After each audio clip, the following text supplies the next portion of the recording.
Hello everyone, welcome back to another video. Today I want to show you the Halloween update, or patch 1.1. This patch contains a couple of bug fixes, but also a lot of new features, so I just want to go over them really quick. First off, one of the things I added was one of the mainly requested features when I put the game online, and that is a pause button. The pause button works on multiple devices, so as you can see, everything just stops when I just press P. I can also use the button in the corner. So yeah, the button in the corner is mainly for the mobile devices because they don't have a keyboard to press P on. And yeah, that's about it. Next thing I want to talk about is a couple of new skins that I have added. So yeah, it's October, which means it's kind of a Halloween themed update. And what I did was I added a couple of Halloween themed skins. So here we have Count Orbula. And also we have a pumpkin. I think this one's pretty funny. As you can see, you're just hopping around as a pumpkin. I think it's a little bit silly, but also pretty funny. So yeah, this is one of my favorite skins now.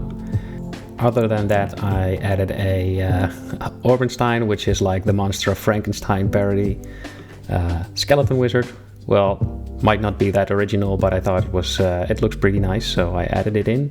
And I also added Dr. Orb. Who would that be a parody of? Besides that, I added a bunch of new orbs in. First is the Orb of Greed.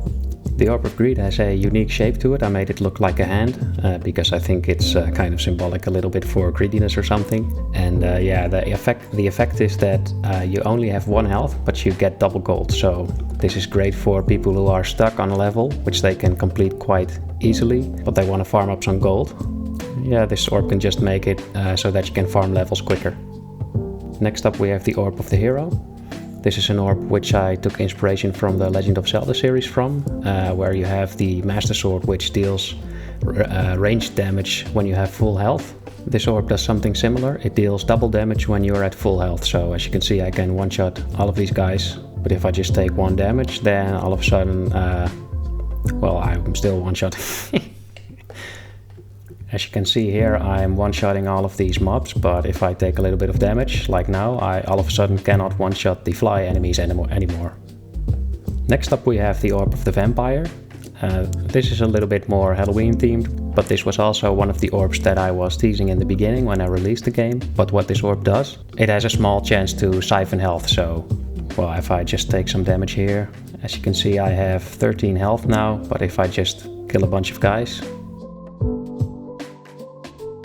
you can see I'm getting back to full health without picking up too much hearts.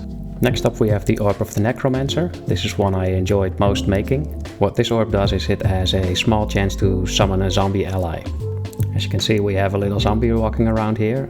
If I just hit a bunch of guys now, I can probably summon a couple more.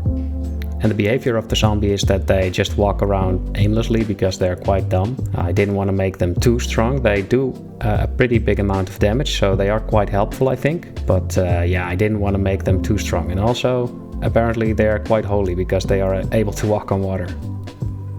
I did put a mechanic into place where I can make more familiar summons in the future. So yeah, if you guys end up liking this orb, then I will probably add more orbs that summon familiar creatures. So yeah, let me know what you think. Something else that I noticed is that a lot of people found the controls on mobile devices really hard because your finger would get in the way of where the wizard was walking. So what I did was I added in a alternative control scheme. So what you can do now is you have a joystick. If you touch the screen, then a stick will appear and you can just move it around. Right now I'm on a desktop, so I'm using the joystick with my mouse, but yeah. On phone I find this works quite handy. And something else I added in for mobile devices is strafing, because in the past you wouldn't be able to strafe. But what I did now is if you touch the screen with the second finger, then the orb will lock its position, so you can also strafe on mobile devices now. And for players that don't like the joystick controls, I added a setting in the settings menu where you can just turn on and off the joystick. So if you prefer the traditional controls where you can just tap the screen and have the wizard move there, you can just turn off the joystick and it will work like that. And that's it for the October update. Yeah, the next update will be in November. I think I will do these devlogs like attached to the monthly updates of the game.